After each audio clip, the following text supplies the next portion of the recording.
मराठा समाजाचे नेते जरांगे पाटील यांनी थेट 30 तारखेपासून उपोषणाचा इशारा दिलेला आहे आणि याबाबत आता बऱ्याचशा चर्चा सुरू झालेल्या आहेत. वकील गुणरत्न सदावर्ते यांनी उदय सामंत भेटून आल्यानंतर मनोज जरांगे पाटील हे बिळातून बाहेर निघाले अशा पद्धतीची खोचक टीका सुद्धा केलेली. आपल्यासोबत प्रसाद लाड आहेत, भाजपचे विधान परिषदेचे आमदार आहेत. आपण त्यांच्याशी बातचीत करणार आहोत. ज्या पद्धतीने टीका टिप्पणी आता सुरू झाली आहे, काय नेमकं वाटतं तुम्हाला?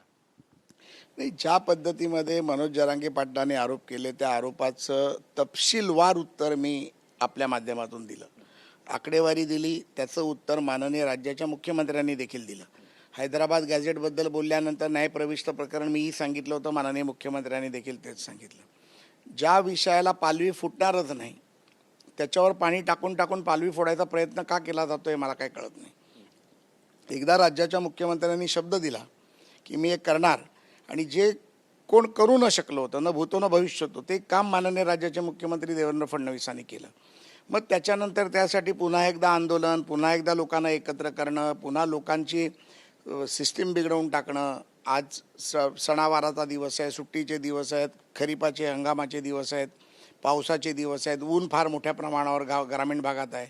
अशा वेळेला तुम्ही जर मुद्दाम तुमच्या राजकारणासाठी जर समाजाला बळी देणार असाल तर ते चुकीचं आहे. हे मी कालही म्हटलं, मी आजही म्हणतो. राज्याच्या मुख्यमंत्र्यांनी दिलेला प्रत्येक शब्द ते पूर्ण करतील आणि पूर्ण केलेल्या कामाबद्दल पण त्यांनी कधीतरी बोलावं. काल दादा बोलले की माझा वैयक्तिक द्वेष फडणवीसांबद्दल नाही. मग एकदा पत्रकार परिषदेमध्ये फडणवीसांनी काय काय केलं हे देखील त्यांनी सांगायला पाहिजे, हीच माझी विनंती आहे. पण गुणरत्न सदावर्ते ज्या पद्धतीनं मग आरोप प्रत्यारोप करतात, मग महायुतीमध्ये बिघाडी असं म्हणावं किंवा समन्वयाचा अभाव आहे? गुणरत्ने सदावर्ते ना महायुतीचा घटक आहेत, ना ते आमच्या कुठल्याही पक्षाशी संलग्न आहेत. त्यामुळे ते काय म्हणतायत हे त्यांचं वैयक्तिक मत आहे. मला वाटतं मी एक भारतीय जनता पार्टीचा आमदार म्हणून, माननीय देवेंद्र फडणवीसांचा शिलेदार म्हणून मी हे उत्तर दिलेलं आहे. मी विधान परिषदेचा मुख्य प्रतोद म्हणून मी हे उत्तर दिलेलं आहे. ज्याला झोंबायचं त्याला झोंबेल, जे गेले त्यांना कळेल. माझी विनंती आपल्या माध्यमातून एवढीच आहे की जे राज्य आजच्या या राष्ट्रीय आंतरराष्ट्रीय संकटात असताना अशा प्रकारे एखाद्याकडनं काहीतरी करून घ्यायचा जर कोण प्रयत्न करत असेल तर तो अयोग्य आहे. नक्कीच बरीच चर्चा आहे की मनोज जरांगे पाटील यांना कोण कोण भेटून गेले आणि भेटून गेल्यानंतर मग त्यांनी हा निर्णय घेतला, अशी पण चर्चा होते या सगळ्या संदर्भात. तुम्ही सुद्धा यालाच अनुसरून TV9ची बातचीत करताना म्हणाला होतात की आमच्याकडे पण यंत्रणा आहेत, योग्य वेळ आल्यावर आम्ही बाहेर काढू सगळी नावं. कसं पाहता एकंदरीतच? आणि मनोज जरांगे पाटील यांना मनवण्याचा काही कयास सरकारकडून केला जाणार आहे का, प्रयास केला जाणार? मी आपल्या माध्यमातून काल आवाहन केलं, विनंती केली की ते माझ्याशी बोलू शकतात. मी मुख्यमंत्र्यांकडे त्यांना घेऊन जाईन, किंबहुना त्यांना कोणावरती विश्वास असेल त्यांच्या माध्यमातून त्यांनी बोलावं. परंतु अशा प्रकारे मुख्यमंत्र्याची प्रतिमा खराब करण्याचं काम, की ज्यांनी मराठा समाजासाठी काहीच केलं नाही, ते करणं योग्य नाही. अनेक फोन कॉल आता मला शिवाय देण्याचे यायला चालू झाले. हा रुटीन उद्योग आहे त्यांचा. आम्ही अशा भीक घालत नाही अशा फोन बिनला. आम्ही मुंबईत राहिलो, मुंबईत लहानाचे मोठे झालो, परळ लालबागमध्ये मोठे झालो. आम्ही असे घाबरून राजकारण करत नाही.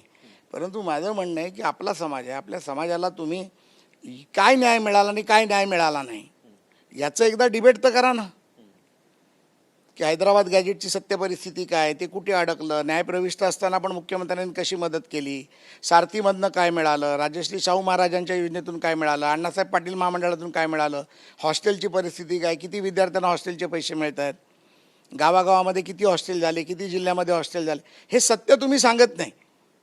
नाही झालं ते तुम्ही सांगताय, मग झालं ते पण सांगा ना. मनोज जरांगेबद्दल जेव्हा जेव्हा तुम्ही भाष्य करता तेव्हा तेव्हा तुम्हाला धमक्यांचे फोन येतात. मागच्या वेळी पण आले होते, पुन्हा धमक्यांचे फोन यायला सुरुवात? मी आजच सकाळी माननीय मुंबईचे पोलीस आयुक्त देवेन भारती साहेबांची भेट घेतली. आलेल्या धमक्यांच्या फोनच्या बाबतीत देखील डिटेल मी त्यांना दिलं, कारण ती एक प्रोसिजर आहे. घाबरलो म्हणून दिलं असं नाही आहे, इट्स अ प्रोसिजर. कोणी जीवे मारण्याची धमकी दिली तर त्याबद्दलचं माननीय शहराच्या पोलीस आयुक्तांना ते कळवलं पाहिजे. त्या पद्धतीमध्ये ते कळवलं आहे. ज्या सायन भागात मी राहतो त्या सायन भागाच्या पोलीस स्टेशनला देखील पत्र दिलं आहे, ज्या तिकडच्या DCPना पत्र दिलं आहे आणि आयुक्तांना पत्र दिलं आहे. त्यामुळे जी प्रोसिजर करायला पाहिजे ती मी केलेली आहे. परंतु अशा पद्धतीमध्ये कोणीतरी फोन करावा आणि धमकी द्यावी एवढे का आम्ही घाबरत नाही. हम जैसे को तैसा मिला तो क्या मजा आया, मागचे अनेक वर्ष आम्ही लढतो आणि आम्ही लढत राहू.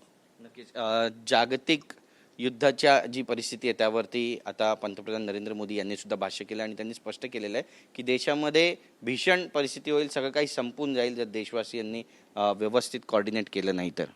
माननीय देशाचे पंतप्रधान हे दूरदृष्टीने काम करणारे नेते आहेत. आज आपण बघितलं असेल सौदी अरेबियामध्ये UAE जाऊन त्यांनी पेट्रोल डिझेल गॅसच्या बद्दल एक खूप मोठा चांगला करार करून आले. त्यानंतर ते व्हिएतनाम असेल किंबहुना इतर आंतरराष्ट्रीय देश असतील इथे देखील जाऊन ते आजच्या तारखेला पुढच्या भविष्यात देशाला लागणाऱ्या गोष्टीच्या संदर्भात ते फार अभ्यासपूर्ण जाऊन लोकांची चर्चा करतात. आपण जर सर्वांनी मिळून या गोष्टीवरती कंट्रोल नाही केलं, ज्या पद्धतीमध्ये आपण कोविड काळात माननीय देशाच्या पंतप्रधानांचं ऐकून आपण लॉकडाऊनच्या वेळेला सहकार्य केलं, रेमडेसिवीरच्या वेळेला सहकार्य केलं, लसीच्या वेळेला सहकार्य केलं आणि आज भारत देश हा एकमेव देश होता जो कोविडच्या काळात अमेरिकेसारख्या बलाढ्य देशापेक्षा पण अतिशय सुखरूप आणि चांगला राहिला. मला वाटतं की या काळात देखील पंतप्रधानांकडे मुख्यमंत्र्यांकडे इनपुट्स जास्त असू शकतात.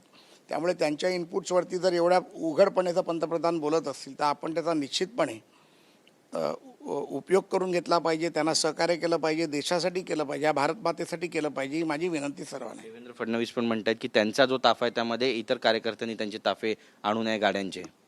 नाही, हे स्वाभाविक असतं की मुख्यमंत्री जिथे जातात तिथे प्रत्येक कार्यकर्त्याला वाटत असतं की आपण त्यांच्या मागणं जावं किंवा करावं, पण त्याच्यामधनं जनतेमध्ये मेसेज चुकीचा जातो.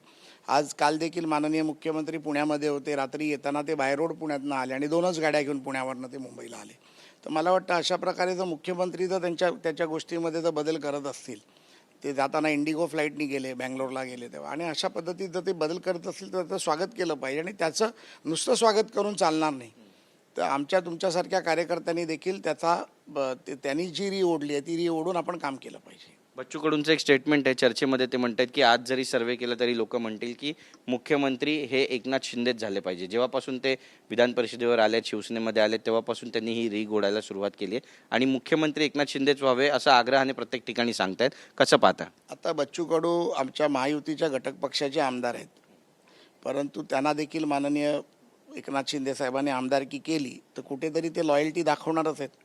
कदाचित ते त्यांच्या राजकीय स्वार्थापोटी ते बोलत असतील, पण आता माननीय देवेंद्र फडणवीस पूर्ण शक्तीनिशी मुख्यमंत्री आहेत, मुख्यमंत्री राहतील आणि पूर्णपणे त्यांचा कार्यकाळ पूर्ण करतील याची मला पूर्ण खात्री आहे. विधिमंडळामध्ये कोणते नेते किती वेळा उपस्थित राहिले त्याची आकडेवारी समोर आली. 32% उपस्थिती जी आहे ती उद्धव ठाकरे यांची आहे. तुम्ही पण उपस्थित राहता, तुम्ही पण विधान परिषदेचे आमदार, तुमची उपस्थिती किती आहे आणि 32% उद्धव ठाकरे यांची उपस्थिती, यावर तुम्हाला नेमकं काय वाटतं? मला वाटतं 32% पण आकडा कदाचित खोटा असावा.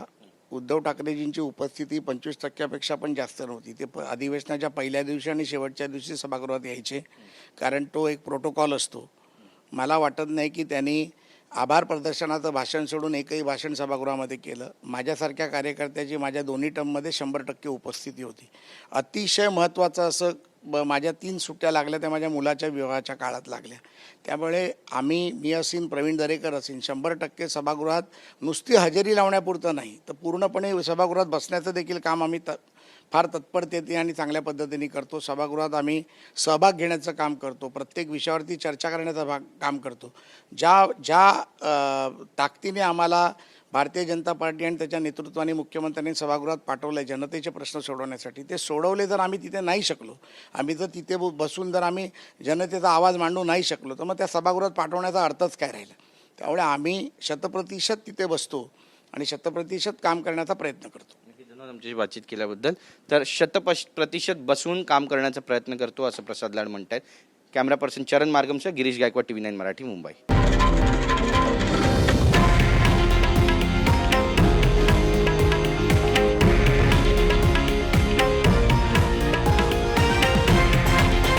हे आहे देशातील नंबर 1 न्यूज नेटवर्क आणि आपण पाहत आहात TV9 मराठी, एकमेव.